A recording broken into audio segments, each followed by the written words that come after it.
Hi guys, this is Raghu and welcome back to my channel. Tollywood box office వద్ద ఇప్పుడు ఒకటే చర్చ. పవన్ కళ్యాణ్ ఇక సినిమాలు మానేయాల్సిన టైం వచ్చేసిందా అని. ఉగాది పండుగ సందర్భంగా భారీ అంచనాల మధ్య గ్రాండ్ రిలీజ్ అయిన ఉస్తాద్ భగత్ సింగ్ బాక్స్ ఆఫీస్ వద్ద దారుణంగా బోల్తా కొట్టింది. ముఖ్యంగా రణ్వీర్ సింగ్ నటించిన దురంధర్ 2 సునామీలో ఉస్తాద్ ఏ మాత్రం నిలబడలేకపోయింది. ఒకప్పుడు పవన్ పేరు చెప్తే రికార్డులు తిరగరాసేవారు. కానీ ఇప్పుడు ఆయన కేవలం పార్ట్ టైం హీరోగా మారిపోవడమే ఈ ఘోర పరాజయానికి ప్రధాన కారణం అన్నది ఇన్సైడ్ టాక్. నిజానికి టాలీవుడ్ వెండి తెరపై ఒకప్పుడు పవన్ కళ్యాణ్ పేరు చెప్తే ఒక వైబ్రేషన్ ఉండేది. తొలి ప్రేమ, తమ్ముడు, ఖుషి, బాలు లాంటి చిత్రాలతో ఆయన ఒక ట్రెండ్ సెట్టర్ గా నిలిచాడు. అప్పట్లో ఆయన డ్రెస్సింగ్ స్టైల్, మేనరిజమ్స్ యూత్ కు ఒక మేనియాగా ఉండేవి. ఇంకా చెప్పాలంటే హిట్ అండ్ ఫ్లాప్స్ తో సంబంధం లేకుండా ఆ క్రేజ్ నెక్స్ట్ లెవెల్లో ఉండేది. అలా ఒరిజినల్ కథలతో బాక్స్ ఆఫీస్ ని షేక్ చేసిన పవన్ అంటే కేవలం హీరో కాదు, ఒక ఎమోషన్. మరి ఇప్పుడు గత 10 ఏళ్లుగా పవన్ కళ్యాణ్ రీమేక్ రాజుగా మారిపోయారు. గోపాల గోపాల, కాటమరాయుడు, వకీల్ సాబ్, భీమ్లా నాయక్, బ్రో ఇలా వరుసగా రీమేక్లే. దీని ఫలితంగా సొంతంగా ఒక కొత్త కథతో ప్రయోగం చేసే ధైర్యం పవన్ లో తగ్గిపోయిందని, అందుకే ఆడియన్స్ ఆయన సినిమాలను లైట్ తీసుకుంటున్నారని ఇండస్ట్రీలో విమర్శలు వినిపిస్తున్నాయి. దీనికి పవర్ స్టార్ దగ్గర ఒక థియరీ ఉంది. ప్రత్యక్ష రాజకీయాల్లోకి దిగిన తర్వాత ఇక ఆల్మోస్ట్ సినిమాలు ఆపేస్తాడు అనుకున్నారంతా.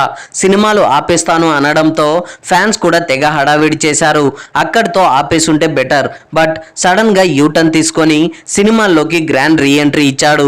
అందరూ పొలిటీషియన్స్ లాగా నాకు ఇండస్ట్రీస్ లేవు, సైడ్ ఇన్కమ్ లేదు, నా ప్రధాన ఆదాయం సినిమాలే, సినిమాలు చేస్తేనే పార్టీని నడపగలను, నలుగురికి సహాయపడగలనని గట్టిగానే సమర్థించుకున్నాడు.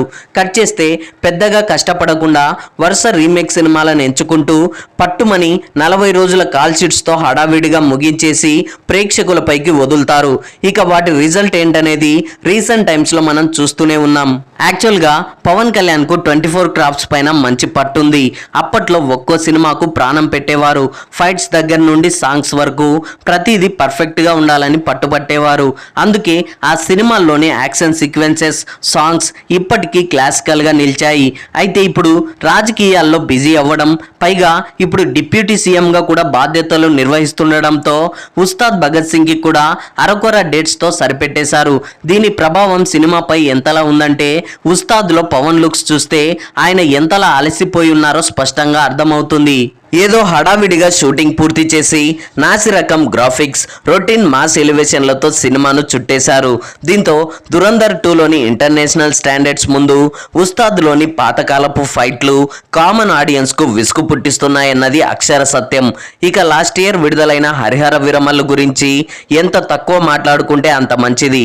మరో ముఖ్యమైన విషయం ఏంటంటే ఒకప్పుడు పవన్ కళ్యాణ్ సినిమాల్లో రొమాన్స్, కామెడీ, యూత్ సెంట్రిక్ డైలాగులు పుష్కలంగా ఉండేవి. అందువల్లే ఆయనకు ఫ్యామిలీ ఆడియన్స్, లేడీ ఫ్యాన్స్ కూడా బ్రహ్మరథం పట్టేవారు. కానీ ఇప్పుడు సినిమాలో కంటెంట్ కంటే పొలిటికల్ డైలాగ్లే ఎక్కువైపోయాయి.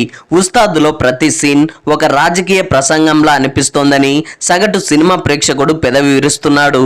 ముఖ్యంగా సినిమాను కేవలం రాజకీయ ప్రచారం కోసమే వాడుకుంటున్నారని, అందుకే సినిమాలకు ఉండాల్సిన కళ తప్పిపోయిందని విమర్శలు వస్తున్నాయి. ఒకవేళ ఇదే డేట్ కి కేజీఎఫ్ యష్ నటించిన టాక్సిక్ మూవీ కూడా ఇదే రేస్ లో ఉండుంటే ఉస్తాద్ పరిస్థితి ఇంకా ఘోరంగా ఉండేదని ట్రేడ్ వర్గాల అంచనా. ఈ క్రమంలోనే మొదటి రోజు వరకు పవన్ చరిస్మాతో ఓ రేంజ్ ఓపెనింగ్స్ అందుకున్నప్పటికీ రెండో రోజు నుండి కలెక్షన్స్ లో పూర్తిగా డ్రాప్ అవుట్స్ కనిపించాయి. అంటే Pawan Kalyan image box office వద్ద పాతాళానికి చేరుకుందని అర్థం చేసుకోవాలి. మరోవైపు సొంత ఇండస్ట్రీ హీరోలు కూడా ఉస్తాద్ ను పట్టించుకోకుండా దురంధర్ 2ని పొగుడుతున్నారంటేనే పవన్ కళ్యాణ్ రేంజ్ ఎంతలా తగ్గిపోయిందో స్పష్టమవుతోంది. సో ఇలా రాజకీయాల్లో బిజీగా ఉంటూ సినిమాలకు న్యాయం చేయలేనప్పుడు గౌరవంగా సినిమాలకు గుడ్ బై చెప్పేయడమే ఉత్తమమని యాంటీ ఫ్యాన్స్ సోషల్ మీడియా వేదికగా బీభత్సంగా ట్రోలింగ్స్ మొదలు పెట్టేశారు. సో ఏది ఏమైనా ఈ 2 పడవల ప్రయాణం అనేది అనుకున్నంత ఈజీ కాదు. ఈ విషయంలో ఒక రకంగా నందమూరి నటసింహం బాలయ్యను చూసి నేర్చుకోవాల్సిందే.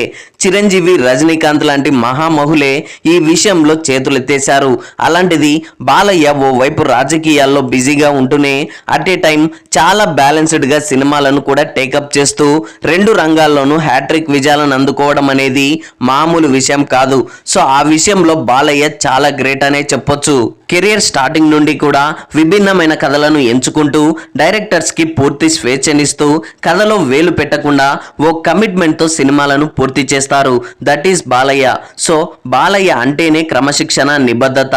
ఆ విలువలే ఇండస్ట్రీలో ఆయనను సక్సెస్ఫుల్ పర్సన్గా నిలిపాయి. ఆ విషయంలో బాలయ్య నుండి నేటి తరం హీరోలు సైతం చాలా నేర్చుకోవాలి. పవన్ కళ్యాణ్ కూడా బాలయ్యను అనుసరించాలి.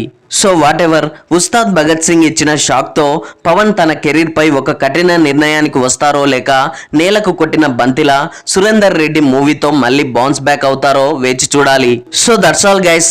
పవర్ స్టార్ హవా తగ్గిందా?